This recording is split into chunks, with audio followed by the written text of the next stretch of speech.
Gold jacket, green jacket, who gives you?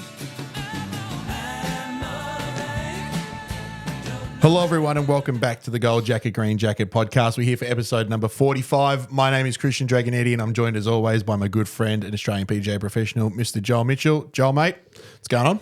Next saw. Your next saw? Monday caught up. Monday's caught up to me. Yeah, so today is the 18th of December. It's a Wednesday. Yes. And if you've been following our socials earlier this week, at the time of hearing this, we got stuck into the longest day on Monday. You know what the funniest part was? We started so hot with the hot. stories. Like first two rounds were so solid. Halfway through the third round, and then it got hot. We got tired And bothered. and we're just like, So it was very we're going to get stuck straight into it it was because, very eventful. yeah, I honestly cannot believe how good I feel. Yeah, I felt great yesterday. So- Like the morning after, like to put in perspective, we spent the whole day. It was 34 degrees pretty much the whole day. 33 to 34 degrees from 9 a.m. Yeah. basically, and then it got to like 4 o'clock, and it was Pumping. almost unbearable. Pumping. It was ridiculously hot. I was blaming your partner, Britt, because as soon as she showed up, it got really warm It got and really intense hot. and I'm disgusting. like, the fuck. And then it I got was like, shocking. I said to Britt, I was like, can you leave? I'm like, it was nice before you got here. Can you fuck off? Bringing all this bad energy. But yeah, I honestly, we'll get into more details Yeah. in a little bit. No, But we I got honestly recent cannot. rounds. Yeah, we do. It's a lot of recent rounds. Yeah, exactly. I can't believe how good I feel. I feel like Really? out of the four of us, I feel like I've come away the best. Yeah, Because you've got a sore neck. Like, I'm a little bit just general soreness and stiffness. See, I would have thought it was complete opposite. Where we're I like, thought- yeah, we're good, and you're like, Yeah, correct. I was busted on Tuesday morning, just knackered and I was the exhausted complete opposite. because I was up again at 5:30 on Tuesday morning for work. So I was tired, but I wasn't like completely sore. yeah, fucked it. Yeah. While we're at it, ladies and gentlemen, thank you very much for all your donations to the longest day. There is still time if you do want to donate. You're hearing this. This is the last time we're going to leave the link in our bio and description for episodes. So this is the last time I tell you until later in this episode. Head down to the description. Donate whatever you'd like. We really do appreciate all the donations that are coming. We are so close to our goal of $5,000. Like $200. It's not even that far away. But by the time we we do dine our out things. our punishment Yeah. and all that kind of stuff. Yeah. We'll get pretty close. But no, thank you very much again. And while you're down there, hit the subscribe button. Yeah, why are you doing it? It does us a Why are massive you doing it? favour. It's right next to it. You guys hit the subscribe button. It allows us to And grow. that doesn't cost anything. Correct. It doesn't cost a thing, but it allows us to grow and to do more things like this. And it makes it all the more worthwhile knowing that we've got a bunch more people tuning into our stuff. Yeah, so 100%. thank you in advance. Thank you very much. But yeah, let's get stuck in, dude, because recent rounds was literally the longest day. It was like, yeah, it was Monday. It's only been 2 days, but It's been 2 days. I haven't picked up a golf club. I was at Rosanna from 10 o'clock this morning to an hour ago, Didn't swing it. and I don't actually know where my golf clubs are. I don't know. They could be at home. They might be in They the boot. could be in the car. I didn't see them in the shop earlier. Fucked if I know. Do you care? Well, yeah, got to play tomorrow. But Well, I suppose you've got like a little list of places to tick off. Yeah. Car, no, tick. Well, Checked it. I might have to have a fucking cheeky geese like just after this. Yeah, 'Cause I 100%. might actually. Oh fuck, where are they? Anyway, Nah, they can't. I bet you're in the car. I bet you. And that's not good coming from a fucking pro. Yeah, I should know where my correct. shit is. Like, but like I was saying, I've spoken to you. Obviously, I've spoken to Michael SGM. He's in the wars a little bit. His wrist is a bit sore. His shoulders are a bit stiff. his wrist hurt. I haven't spoken to Raptor, but Raptor's all right. Raptor's he's all okay. right. Yeah, but Raptor's his all right. message on Tuesday morning when I asked in the group chat how we're all doing, he's like, "I'm stuffed. I need a coffee." See, I don't know what it was. But on the day, he looked the worst out of all of us. He looked he struggled. exhausted. He struggled. Yeah. But we all did. We all did. It was such a fucked. tough day. We're all fucked. 7 o'clock that night, even sitting at the pub. Actually, that helped a lot because we were able to cool down, eat some food, have Correct. a quick, I didn't have a beer or anything. One No. would have felt like 10. Yeah. But We had beers in the pro shop afterwards. that was a little Just a sort of celebratory thing, just to say we've done it. But I was thinking about how we could best approach telling the stories of the day. And it's probably just best to start at the start. Yeah. So we ended up... Yeah, we got half an hour. We got ages. Yeah. So we get to the golf course. I got there last. I was running a little bit behind the clock. You guys were already there with bags on your shoulders walking to the first tee box. I'm like, shit, I got to make a move. We already had the cart set up, I think. Correct. And I was contemplating giving you a call being like, do we want to like load up a cart with like food and drinks and stuff? And you're like, nah, let's go. Just went. Yeah, you just went. We sort of just went. We were there at 5. I got there at 25 past 5 and we were hitting balls by 25 to 5. See, we weren't even that Or 25 to 6, sorry. much before you. Like all we had to do was go in. Raptor had to get his clubs from the shop. Yeah. And then we had to just get carts out. Yeah. So I rolled up at about 5:15 and Michael was already sitting at the gate. Yeah, Michael was so keen. He must have got there, well, obviously before me, but I reckon he got there closer to the 5 o'clock mark. And Well, I was getting messages on my screen in the car from Michael being like, I'm at the front gate, someone open the gate. Yeah, someone opened it. And I'm just like, no. But we teed off at 25 to 6, like I said, first light pretty much. As soon as we could see a ball flight, we went. Yeah, exactly. We were in carts for the first 2 rounds. Yep. And that eventuated into being in carts for the whole day. Well, the carts we had to be in carts for the first 2 rounds, not by choice. Like if we had it our way, we probably would have walked the first 2. Yep. But we had to take carts because Luke, my boss, Rosanna, the golf operator, the head pro. Yep. He advised, like not even advised. He said, no, if you're gonna have to, if you want to do this on this day, you have to take carts because we had to beat the field. There was there was a shotgun start at like 8:30. Yep. Ish. Yep. And we're on our 16th hole. Yep. And they were just making their way out there. And he goes, if you want to beat this field and not be held up, you need carts. Yeah. So we're like, all right. And Fair then enough. it got hot. And then we're like, fuck, we're going to need carts still. Correct. And it wasn't until well into the second round that we'd made the decision to maybe stay in carts for the whole day. Yeah, exactly. And that was not because there wasn't a choice like that we wanted to just to make life easier on ourselves, although based on the weather it was. Yeah. It was more a case of it's a safety issue. It almost came down to a health thing. It's a health and safety issue. We were stuffed as it was after like the 3rd round. Yeah. And imagine walking that far. I don't Correct. think it would have, I reckon there would have been issues. There would have been issues because it got to 39 degrees at 5 o'clock. Yeah, it was disgusting. And we were on our last 8 holes or something. Yeah, it was and I'm disgusting. like, we can't. Well, we finished at like 6:30 in the evening. Yeah. And like it was like 20 past 6. So that last 18 holes took forever. Yeah, we took our time. Right. Shout out to all the boys in that shotgun field that let us play through and wished us well and all that kind of stuff. We had a lot of kind messages from the boys there and they were gracious enough to let us go through when we needed to. Everyone was really good and complied to everything. So it was great and helped us out a lot. But like I said, it came down to like a safety thing and a health thing to make the decision to go into carts for the whole day. We didn't want to do it. We always had the idea of walking, but to explain the day, it was hot, yes. Humid, not so much. But the cloud cover helped us out a heap.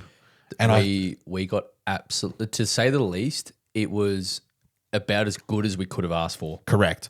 So we made the gag like standing on the second tee box, and I said to the boys, "I'm like, boys, if it stays like this, and mind you, it's 10 to 6, and he goes, if it stays like this, we're golden." And it's like 21 degrees, and we're like, "You're a dickhead. It's got to double this." And then 2 hours later, when it's like 33 degrees, and I'm like, actually, if it stays like this, we're actually pretty good. We're good. We're on. It was here. a bit blowy, but it was blowy. That helped. It rained a little bit. That helped too. Then it got humid after the rain, which wasn't great. Was it rained in the second or first round on the it rained in all 3 of the last rounds. So it rained in the second, third, and fourth round, which is ridiculous. It rained while we were getting food after the second round when we got those pizzas. Where we were in the kitchen or in the it was like that 5 minutes of just pelting. It just bucketed. And I'm like, do we need to go cover the clubs up? Like, do we need to go put the carts under cover? But then fast forward to the final round, and we're just going to keep jumping back and forth by the sounds of it. Yeah, well. To the last round, when it was 39 degrees and we'd had a few people come and watch us and a couple of the junior boys came out and had a hit with us as well. That was awesome. We'll get into that in a bit. It started raining quite, not heavily, but the drops were huge. The drops were about the size of your and finger. we're just standing there in the middle of the fairway, arms out going, hit me. Just do it. It was like, with lightning, please. I literally turned to Michael. I'm like, I've never been so happy to be out in the rain before. Yeah, exactly. It was stinking hot. The clouds disappeared. It was bursting sunlight and it was direct. We were all sweating and gross. Dude, I didn't know my knees could sweat. I didn't know that was a thing. Like I felt like I was in the car going, what the fuck? Yeah. Like, why are my knees It was sweat? almost instant. So like I remember the polo I was wearing was a half calf polo. Yeah. And it was great. And I remember just like playing one hole in the last round, being like, all right, I'm golden. And then 30 seconds later being like, oh, fuck, I'm sticky. Fuck, yeah. I'm sticky and sweaty and gross all of a sudden. I found that the last round really, really, really was tough because the first 3 rounds were sort of not. We sort of wanted to play well still because we didn't want to stuff up too much to owe too much. Correct. Like particularly myself and Marcus because we had these a few guys at the club that were helping us out with donations if we did play well, and then Correct. on the other side we had to owe what we had to owe, whatever it may be. Yep. So the first 3 rounds sort of took a bit more energy than I would have thought, especially mentally. And then that last round when we I was more than happy to play the 3v1. That's what we planned for from the start. Yep. Didn't plan for you fuckers to play that well. No. Like that was like the first, like I would get in- if I played my first, second, or even my first and second round against all you 3, I win 5 and 4. But then that last round, We smacked you. it wasn't even a contest. So we'd gone like- into the day and we had Michael on here and discussed what we were going to do. Yeah. So Yeah, it changed up a couple of it times. changed but- up so much because some things we did do, some things we didn't. Yeah. You would have noticed on our stories that, yes, there were heaps of putts that you would have seen. They're all birdie cams. Ace cams and birdie cams. Ace Yeah. cams and birdie cams. And Yeah. I've got all that footage. I'm thinking about how I'm going to try and put it all together, either in a video or a YouTube. Maybe in a YouTube week, video or a maybe in TikTok. a week's time or something. It's going to be a while. Like I'm going to take my time and make it properly. Yeah. But like we had this idea of maybe we'll swap partners after every round and all these kind of, and that kind of just went out the window until I remember it. No, not even close. Like we were going to do nearest to pins on 15, longest drive on 16. That was good on the first round, but then after that we were just sort of trying to beat the clock and just forgot about it. Yeah. And so you want to talk about results and how we played, like I went and had 73 off the stick in the first round, cold as anything out of the car. And then the second round, because I'm looking at the clock more going, we need to kind of get a fucking move on because this is going to take all fucking day. And I knew that we were going to get a lot more heat in the afternoon. I was trying to beat that. We were up in the air about whether or not we were going to walk at all or whatever. Second round was a bit weird. It was so weird. Everyone was just kind of like, all right, we've played well now. Let's get a move on. Yeah. So all of a sudden, there wasn't too many videos uploaded to the stories for birdie the cams. first and second round was solid. It was the third round. The third round front nine was still good, and then the back nine on the third round was sort of. We just got tired and a bit complacent, and we just sort of said, fuck it, let's just get through this." And like it was actually funny on the third round, the 15th hole of the third round. I reckon it was even later than that. We were sort of on the 18th green or something like that, driving back up the hill, ready to play round 4. And Michael goes, "Should we put something on the story to make sure everyone knows we didn't die?" Yeah, correct. Because we hadn't recorded anything for 4 or 5 holes or something, which is at least an hour. Yep. Right. And we were uploading everything per hole, basically, because we always at least had a birdie putt a hole, at least. And we did the final round. It was such a blur. it was a really weird one. Like I don't really remember my fourth round. The final round. I remember the first round. Final round. So after the third round, we went in, got some iced coffees as well. They hit the spot perfectly. Because I turned to you and I'm like, I'm defeated. I need to pick me up. Yeah. So we got some iced coffees and that was great. And then I turned to the boys and said, "Oh, are we going to do this 3v1? Like, do you still want to do it?" And everyone was keen for it. We started. And then myself, Marcus, and Michael taking you on, we were like 5 under as a group. You were 5 under through. I was through 9 holes. Let's put it in perspective. I wasn't playing great, but it still wasn't. It was the fourth round. It was a fourth round in 38 degrees. So I wasn't expecting anything flash. No, but I birdied 9 to go to 1 over through 9, and I was like, body was sore, it was hot, not the point. Yeah, and I was 6 down. Yeah, right. And I'm thinking, I would have like if I was a couple down and you were under par. Yeah, that's probably like okay, I deserve that. I should be under par too. Yeah, but 6 down. Yeah. Raptors bro was in this eagle putt on 9. Yeah, right. And you birdied it. I birdied it as well. Yeah, and I'm like, what the fuck is going on? And then, so not only are you 6 down through 9, but you turn to me and you go, "Hey, you scoring?" And I'm like, "I'm even through 9. I've had 2 birdies, 2 bogeys. I didn't even know that. And you've gone, "Oh, keep going, man." I'm like, "Yeah, I'm like, keep playing well." And keep going. I knew Raptor was on a good round. He was 3 under through 9. Yeah. I'm 1 over, and like he was like Raptor was playing unbelievable. You were playing unbelievable. Yeah. I was like, I'm trying, but I'm like, Michael started to come into his own as well in the last round. I was finding it rough I was finding it hard to really get a trend going, and I was hitting driver good. You hit driver so good. I hit driver amazing all day, but and then rolled in the odd putt. Like my first round was solid. The rest of it was just sort of meh. Yeah. But and then I hit this great shot into 10 in our final round, and when this was going straight at the hole, and I'm like, don't go in. Yeah. Please don't. We hadn't recorded no anything. one's recording anything. But I'm looking at it. It sits 15 foot behind the hole, like high right of the hole, and I had this big sweeping putt. And I told Raptor yesterday, I said, if that goes in, I take you down 17. Yeah, right. If that went in, because it would have just gone. And I tell it all the time. I said, I just need to see one go in. Yeah. That's all I need. One go in and I'm off. Yeah. Right. And then because I stepped it in because I thought I'd hold it. Yeah. I thought for love nor money I'd hold it. And it sort of misses high side and just sits on the back of it by this much. And I'm like, and that's how I knew it was over. Like, I wanted to take you guys on, and you guys, obviously, that competitive aspect of it was like, it motivated you even more. One, because you were playing well, and two, to beat me. Yeah. So it just went hand in hand. And it was like, what hole did we wrap the match up? It would have been. It was 14. 14 green. I shook your hands, and I'm like, right. It was 5 and 4 you won. Correct. And I'm like, look, I've been pumped, but I'm even par. Yeah. Like it wasn't amazing, but that's the best Raptors played. Obviously, it's his PB. And like I was stoked for him because I'm like, I've seen Raptors shoot his evens, 1 overs, 2 overs, but I haven't seen him shoot low a high 60s yet. Yeah. I haven't seen him do that before. And so to see him do that and have that much control and hold onto it for the whole round, I'm like, oh, yes, there we go. Right. And then you to shoot even was even better. I shot even on the last round. And I'm like, and I didn't know that. I thought you had me I thought you beat me on that last hole. And you're like, did you have even? I'm like, yeah.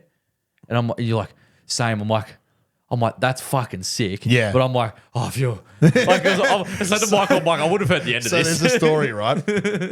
There's a story. So you obviously shot even on the last round as well.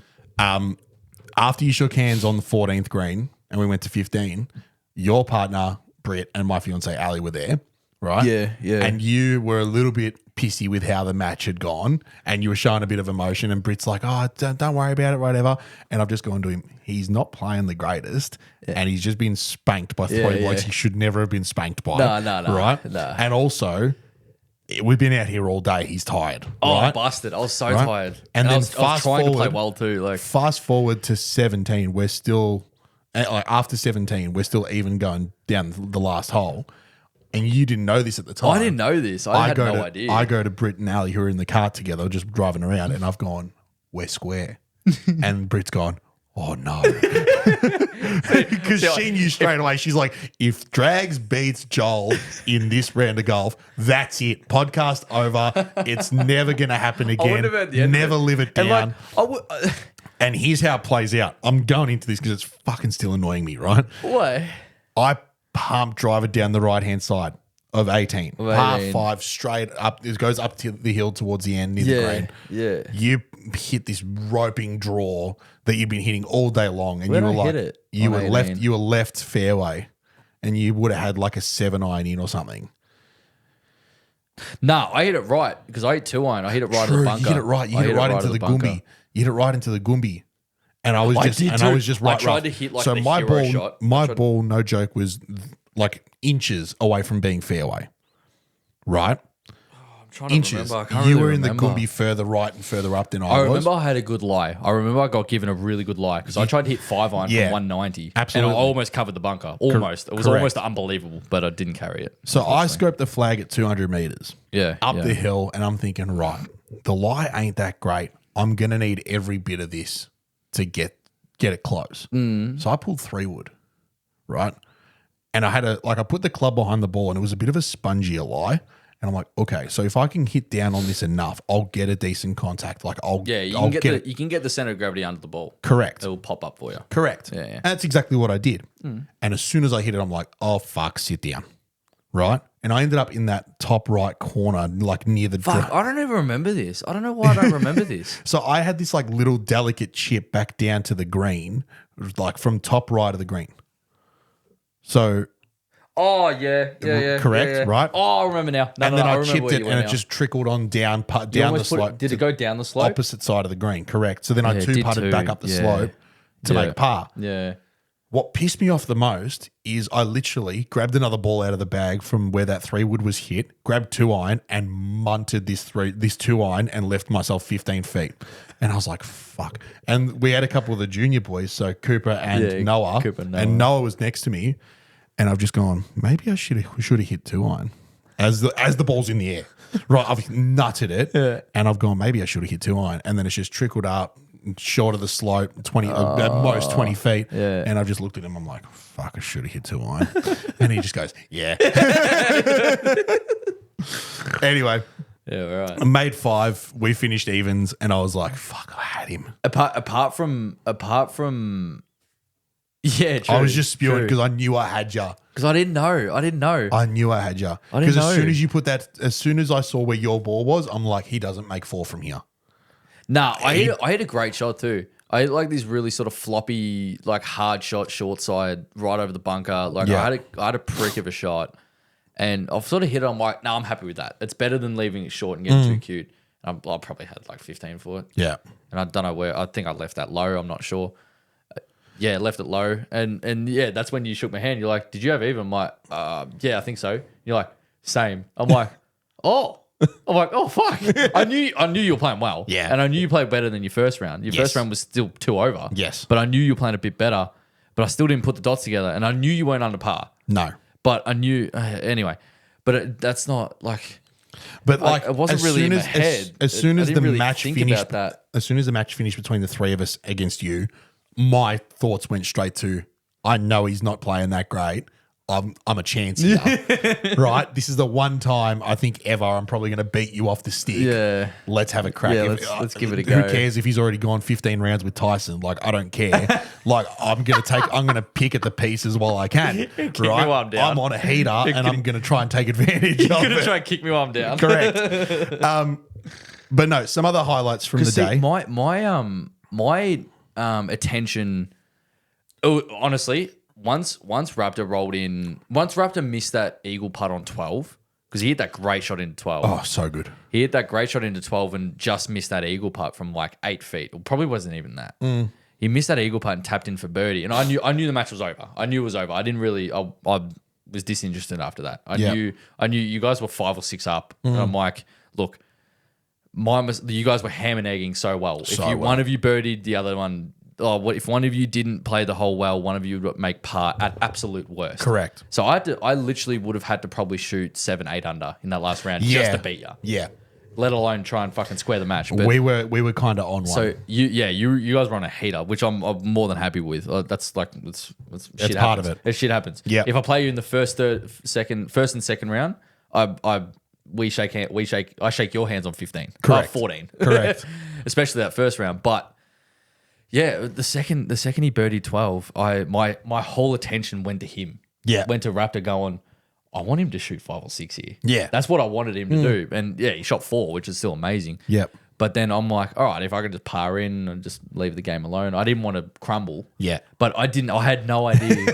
I had no idea about I'm just sitting up in the corner going, I've got him. I got him. I didn't know that. I had no idea your attention was on me because mine was like, I'm like, I still wanted to play well, but but my attention went straight to Raptor, and then he posted what he did, which was awesome. So. Yeah, well, and that sort of leads me to my next point that I want to sort of make to sort of start wrapping up the longest day. Yeah. Some highlights of the day.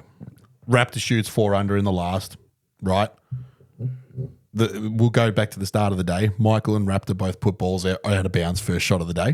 And that started from me, actually. We started. Oh, no. Raptor, you and Michael put balls out OB. Well, no, because nearly. I pulled driver, and all of you blokes pull like 5-iron. Yeah. And then you all looking at me like, are you serious? Michael pulled driver. He did too. I pulled driver first, and then you're like, what are you doing? And I'm like, it's the biggest face. It's 5:30 in the morning. Yeah. And you're like, you're an idiot. And I'm like, nah, watch this. I said, I won't be an idiot when I put it to 10 feet, right?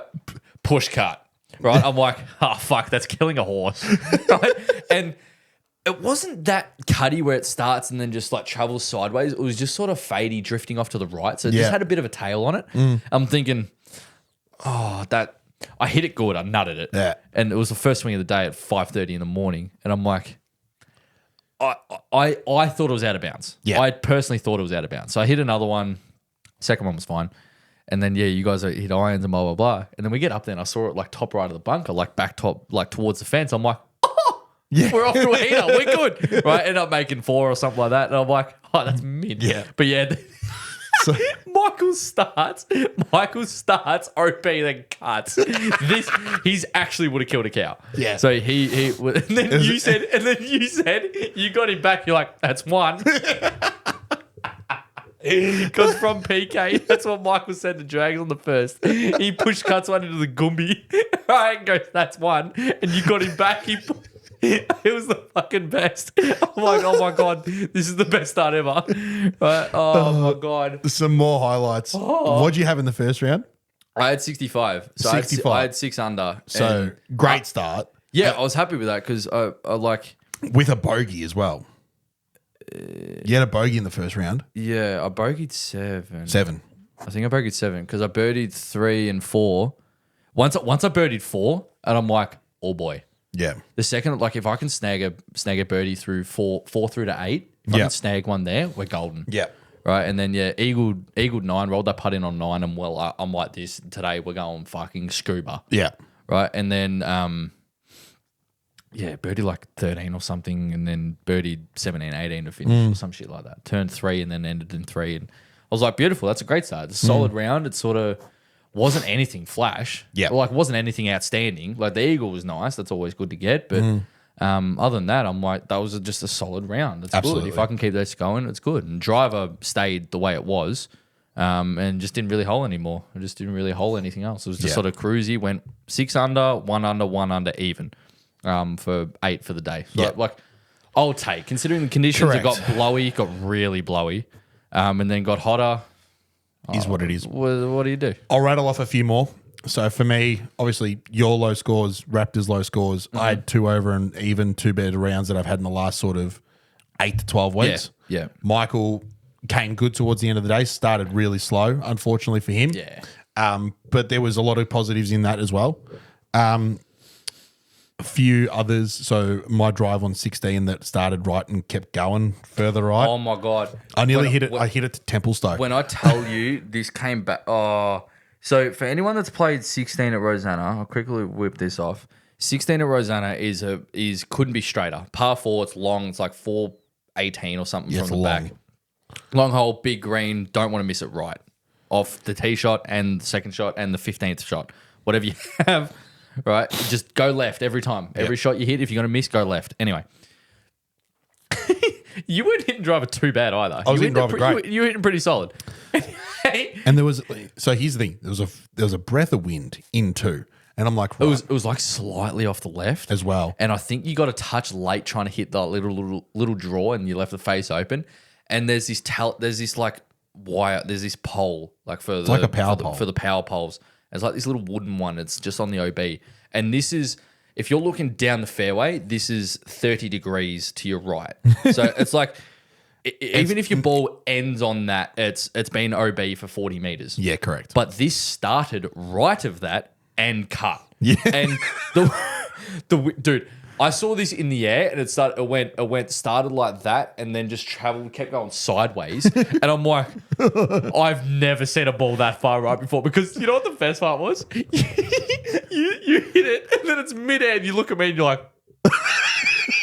You look at me and you're like, oh, whoa. And I'm like, dude, I don't think you understand how far right that is. I said that because I did the JT thing where it's like that. That I'm way. walking fucking that way. And you're like, should eat another one. I'm like, yeah, you should. And then you slotted that one. But oh my God, that was a kilometer right. Oh, and you know what the thing was? I turned to you boys. I'm like, I've nutted that.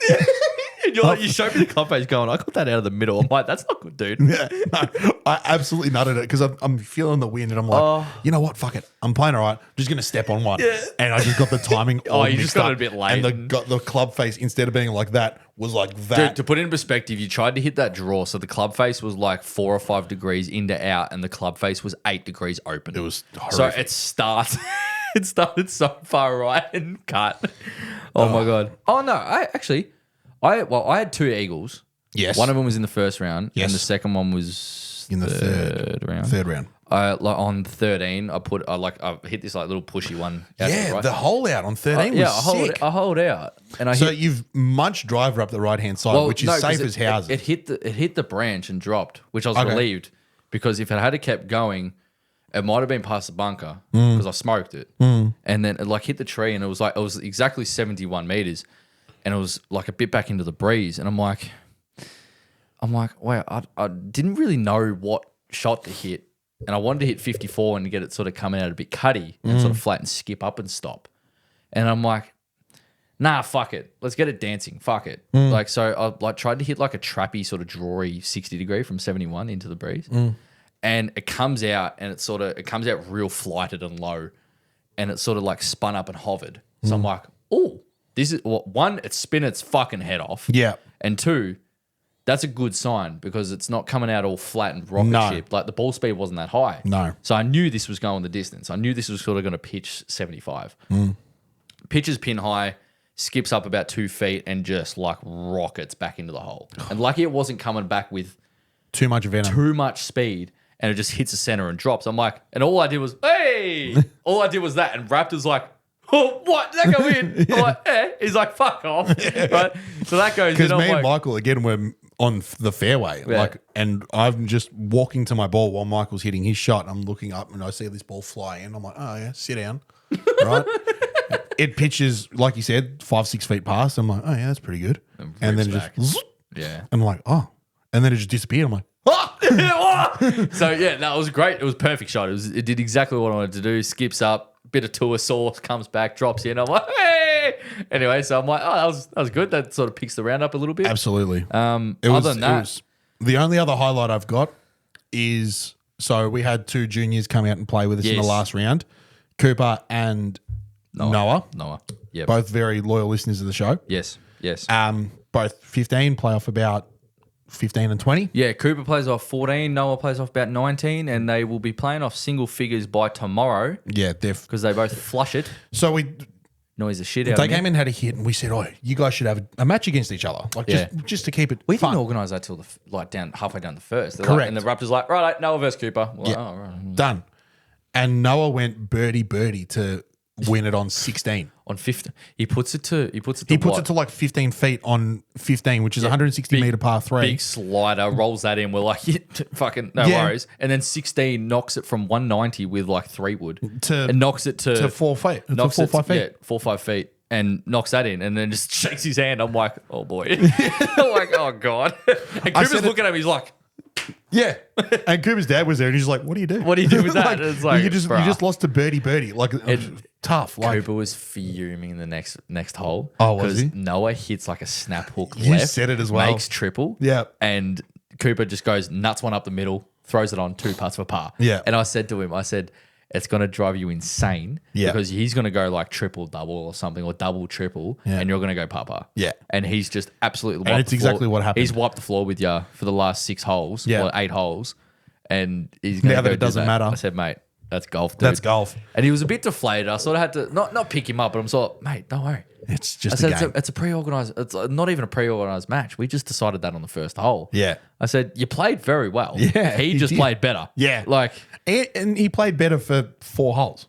Yeah, like they were pretty on par. They were even going down like 13 or something. Yeah, and then Noah just goes turns the lights on quickly and Noah goes par birdie or something like that. Yeah, and like. But that at those levels, anybody can do that, and it's going to win you a match. Absolutely. So it's just unlucky. And if that happens 6 holes earlier, you're still in the match. You're only 2 down. Do you know what I mean? Different game. So well done to the boys. That was really awesome. Fun. It was fun for us to watch as well because they were just. I couldn't believe some of the ball striking out of these kids. Like I was like, dude. I said to both of them, I'm like, you both are going to drop 6 or 7 shots over this summer. Yeah, they like would. just They play every day. You'll be playing off with low double digits, high singles. I kind of want to adopt Cooper in terms of him being my project. Yeah, cool. Me and Raptor's project. I kind of want, because his swing is so good, so pure, and it just needs a bit of brains. And that's all they need when they're 14. Correct. I needed that when I was 14. We all did. I would have got to 15 playing off 1 or 2, maybe 2 or 3 or something like that, and I was dumb as dog shit. Right. Kid hit the ball awesome, putted the dots off it, but had no idea what I was doing. Yeah. And that's just what they need. They need some development. Yeah. And shout out to Benny Alal. He's the same. Yeah. Like he's a smart kid. Yes, he is. But same thing, 15, 16, playing off 1, playing off scratch 1, 2, something around there. Good golf. And just needs some brains. And that just comes with experience. Correct. And not even brains. It's just maturity. It's golf maturity. Yeah, it's golf maturity, but it's a bit of golf IQ. You just haven't been.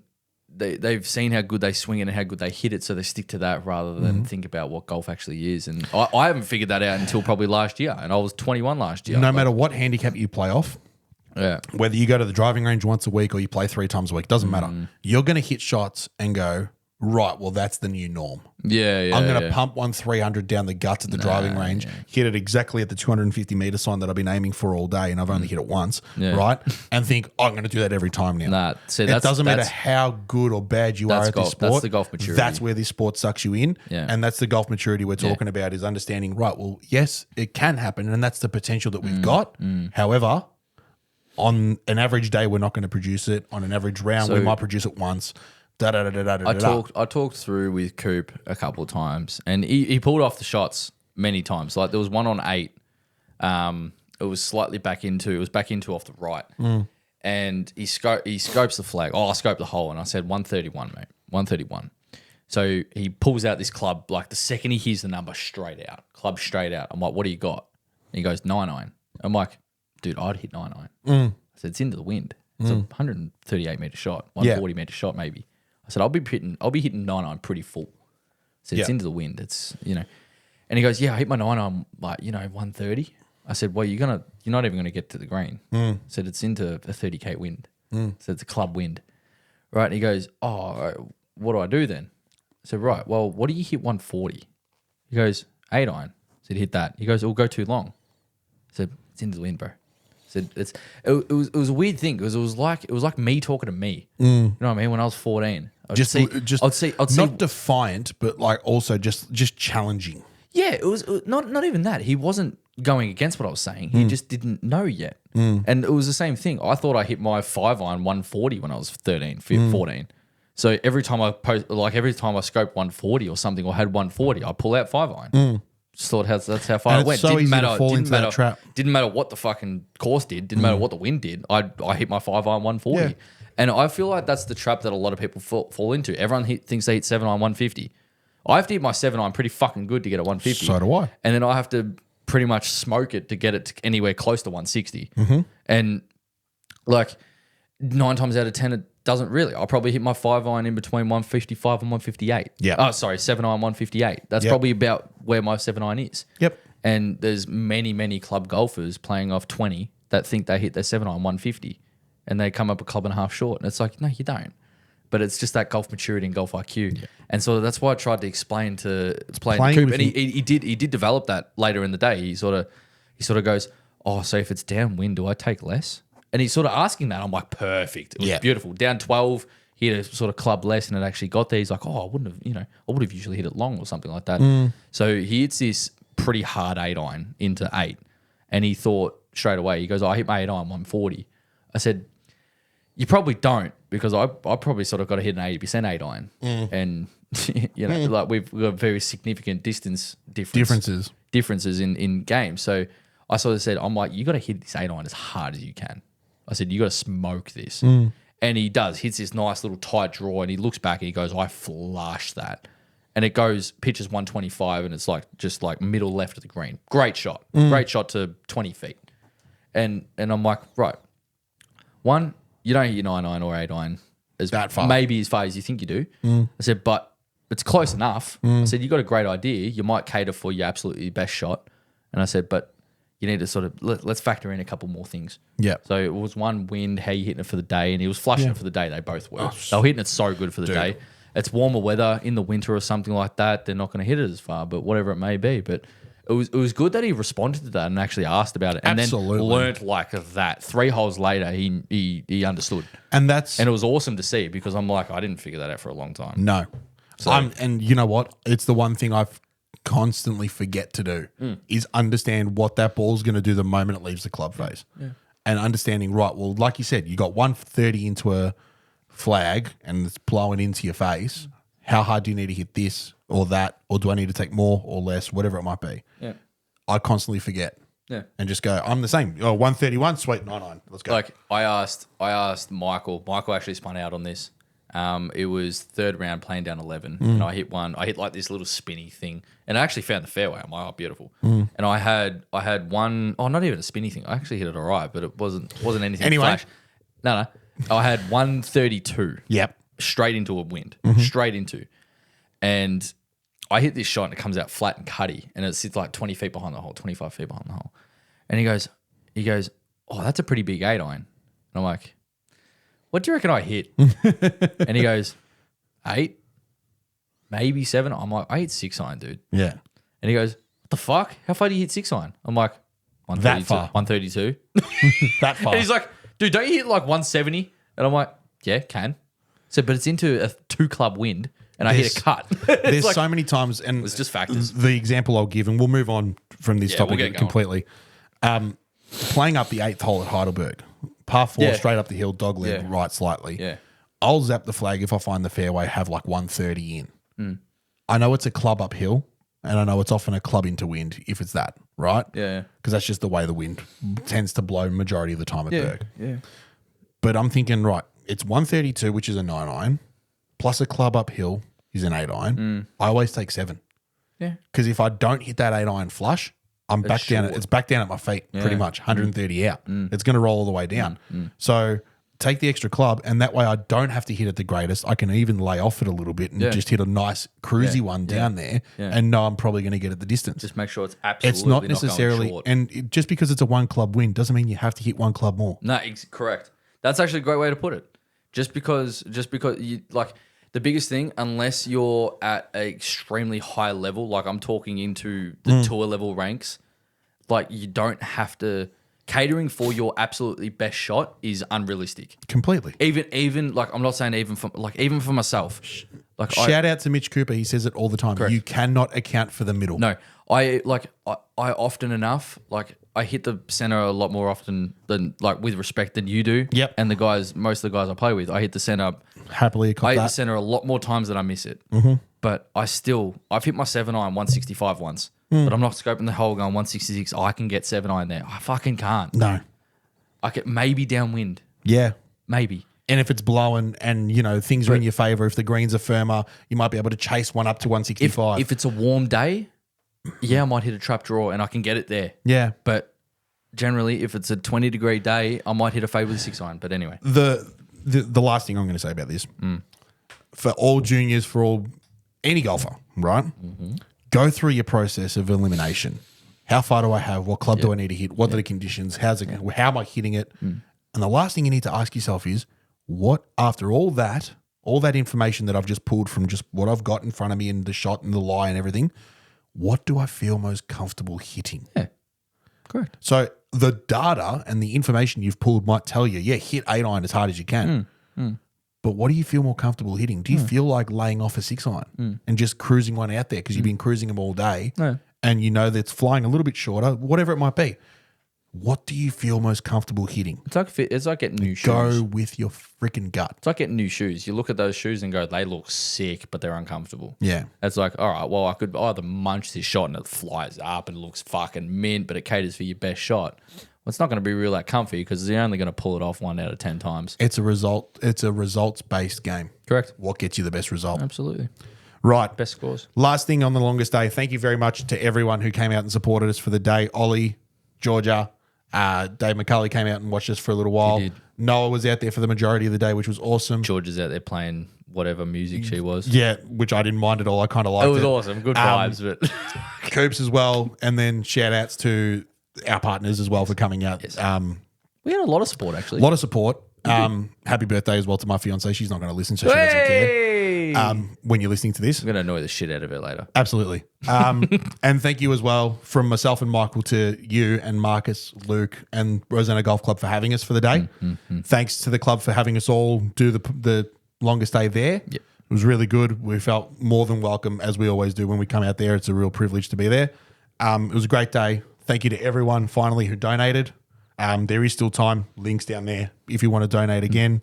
We will be topping it up with our punishments. We'll make those known in the coming days, but I think it's just going to be a round figure each because we kind of all made very similar mistakes. Raptor broke his down. He definitely did his research and he's going to donate what he thought he is. And I will too. I think I'll add up what bogeys and what missed 3 putts. If I had I'm not sure if I had a 3 putt, but whatever missed ball or like lost balls or something, I'll add up what I needed. I know that I'm probably going to donate $50 because I probably made that many mistakes. I think I played better than that, but I'm just going to round it up to that anyway, just to make it a nice round figure. Yeah. But I think it'll be around the same sort of. To say the figure. least, it was a successful week. It was a very successful day. Absolutely, it was. It went very well. And thank you very much to everyone for donating and everything else. That's that for another year. The longest day is done. We might look into doing it next year after we're a little bit more clear-minded and see how we feel about the actual day. Hopefully the weather doesn't If we start could do it in 4. September, that'd be sick. How good would that be? I know. Do you reckon we could? Maybe. I doubt it. You won't have enough time. Yeah, that's true. Literally won't have enough time in the day. We should maybe do it early in December then. Maybe. I don't know. Anyway, I thought of something that we can quickly squeeze through if you want, or we can go straight into the questions from the second card. Your call. Hit me. Yeah? Hit me. So we discussed last week cringy things that golfers do, that beginner golfers do, or generally beginners, but all golfers do that sort of give you the irrits, right? I wanted to flip it on its head. What are some things that people do that make you believe, like they know what they're doing? Oh, on the flip side. Yes. So you look at them going, they can play. Yeah, without seeing them here to swing a golf club, right? So for me, I've got a couple of things, right? Yeah, go for it. I've got a couple of things. If their clubs are perfectly arranged in their bag, from like driver 3 wood, 2-iron, 4, 6, all the way through to pitching wedge, the wedges are in the nice spot, pitching wedge 52, 56, 60, putters in its spot, head covers are on, everything's nice and aligned. I'm like, okay, he knows what he's doing. Really? See, I kind of think that could be just like down to the individual person. Like I've played with plenty of people that it's like you suck, but you have a great arrangement. I think it's more the case that I don't like seeing blokes just throw clubs in the bag. It doesn't matter where they go. And where's my 7-iron? I can't find it. You know what I mean? I agree with you. Right? I agree with you. The other thing I had was people who present themselves well. So in a good, like nice matching golf uniform. Okay. I say uniform, but golf attire. Yeah. So like their everything hat might match with it all complements. Their hat might match their shoes. Their polo will go with their pants. Whatever it might do. I put a lot of effort, and so do you. I'm gonna be more conscious of this now. 100%. I hope I match. Do I match? Yeah, I feel like I match all right. 9 times out of 10, we're pretty on it, right? And we're blokes with no fashion sense at all, right? And so, 9 times out of 10, I think we get it pretty spot on. I tend to wear a lot of the same colors because I know what works. But I see blokes that are really well presented, and you just look at a bloke and go, just make it golfer. Work. Yeah, you just make it work. You just look at guys and just go, and girls as well, and just go, golfer, know exactly what they're doing. I feel like I make it work. I feel like I always try and, I don't know what it is. If I wear, I feel like if I wear black shorts, I can wear whatever shirt, any shirt I want. But if I wear like a grey or white or khaki or something like that, then I have to be particular, especially with the shorts. Yeah. So, especially with the belt, sorry. If I'm wearing black shorts, I have to wear black shoes and the black belt. If I'm wearing grey shorts, I can wear any sort of belt I want, but the belt has to match the shirt, and then the hat has to match the shirt as well. There's little particular things that I sort you're of a bit go more with. peculiar about it than I am. But I also have the options. I have 85 fucking hats at home and 30 shoes and 15 belts to choose from. So I do have the options for it. Literally the joys. I do have the options for it, which is nice, which is great because I can sort of choose different options and stuff like that. So I find I very rarely have things that don't work. I definitely have outfits on my not that again. But I think we've all been there. Yeah. But no, I agree with you. I do agree with you. I'm struggling to think of others. Have you got any? I don't know why. If they have a carry bag, Yeah. I feel like if Cart bags, I don't like. No, cart bags are for your club golfer either on a cart or on an MGI. Yeah. And But if you've got a stand bag, if you've got a stand bag that you carry and you pull, I don't know what it is. I don't know what it is about that. And I do it just because it's convenient. Yeah. It's a smaller bag. It fits in the car easier and it's lighter to pull. I suppose you get that a lot because probably the majority of the guys you're playing against in these pro events are doing that. Yeah, that's probably a dead giveaway. I can't remember the last time I played with another pro that had a cart bag. Yeah. That wasn't a staff bag. That wasn't a staff bag. I have my staff bag I use all the time. Yeah. And if you don't know what we're talking about, look it up. Yeah, mid-size staff bag. It's a sick bag. 100%. I'm trying to think what else. Clean shoes. Yeah. Clean shoes for me. If you've got a nice pair of FootJoys or whatever shoes if they're clean and you've, Not new. Not new. Not clean. New. If you've had these for a while but they are clean, that's a dead. I agree with you there. I'm trying to think what else. What else? Yeah, it's hard. This one's harder than the cringy stuff because I feel like there's so many ways you can stuff up as opposed to not. I reckon we park it. We revisit in a couple of weeks. Yeah, I think I Let's think have so a think too. about I think I this. need to think about this. Let's have a think. And let us know if you have any ideas. The next best thing that comes to me is they always use a new ball.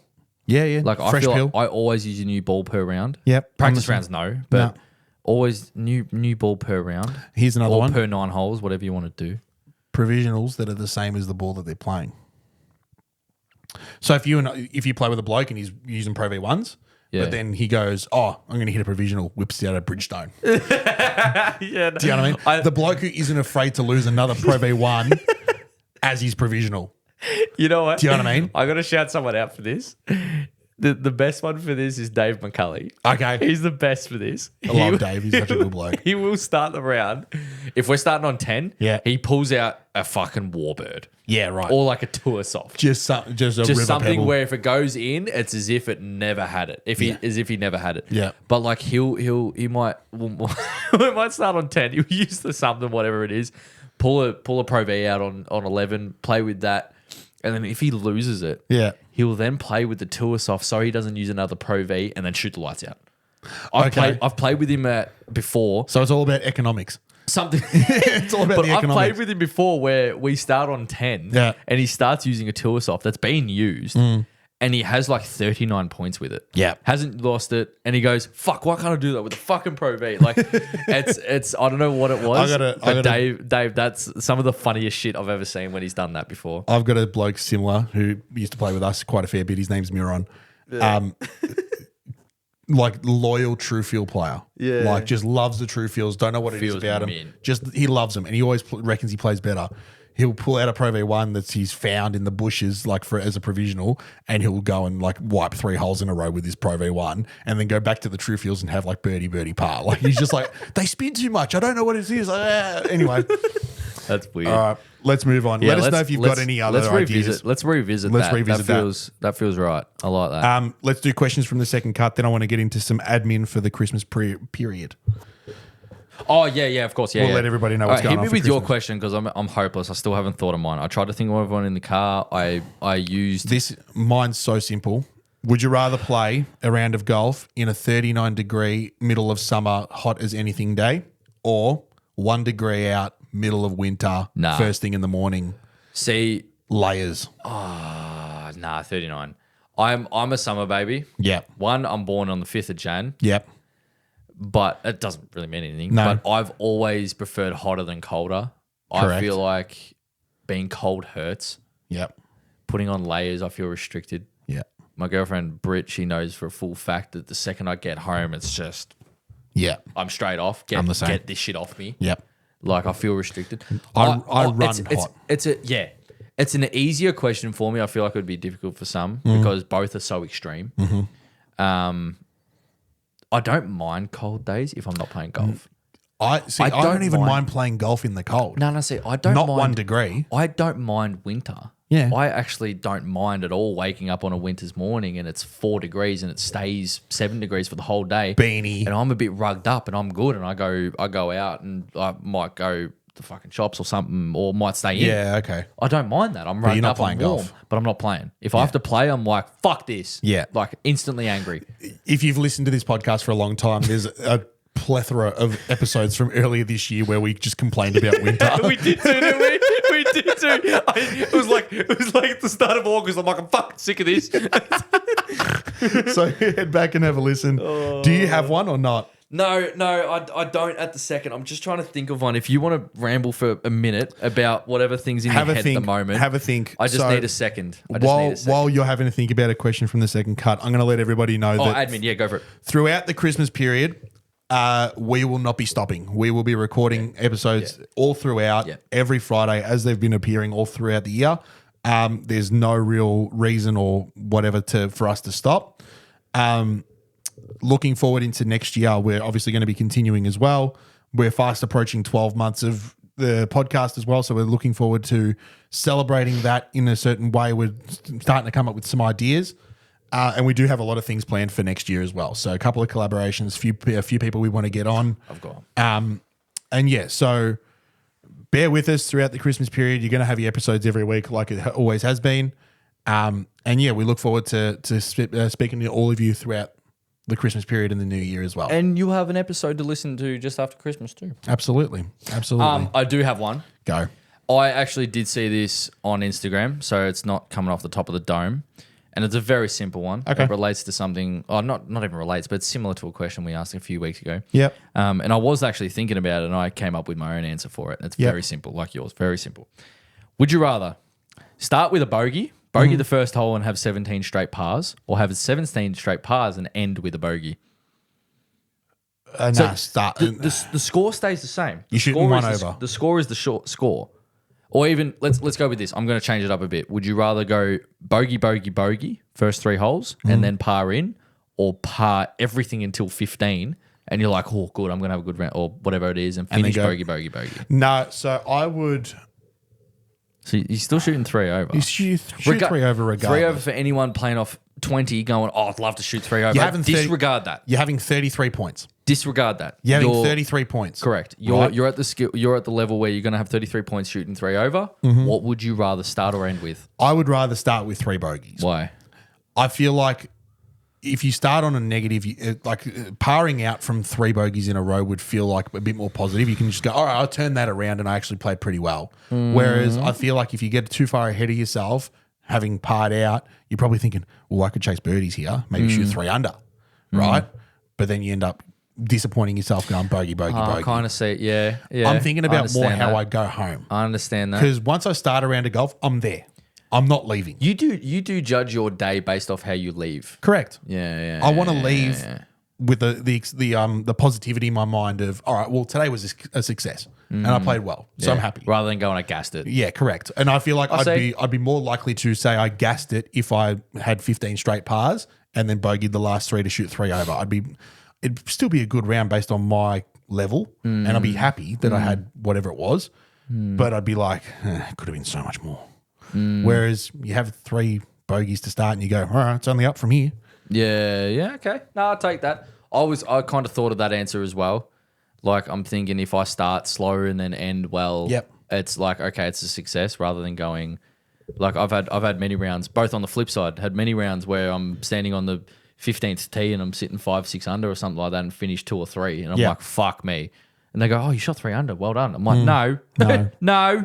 Or vice versa, I'm 2 over through 7 holes and shoot 5 under. Yeah. I'm like, oh, beautiful. Yeah, that's correct. Good. Success. Yeah. Right, like, yeah, okay. I kind of see what you mean. Yeah, so I feel like... good answer. Solid answer. Just want to leave the place in a positive mind state. Brings you back. 100%. I like it. That's it. Ladies and gentlemen, be sure to head down into the description and donate for the last time to our longest day links and pages. Thank you so much for watching. Be sure to head out to our TikTok and our Instagram. Watch a bunch of videos there. Leave some likes and some comments. Head over to Spotify. Follow us there as well. We will be back just after Christmas. So from us, have a very, very Merry Christmas. Hit them very, very well if you get out and have a hit. We will see you all next week. Cheers.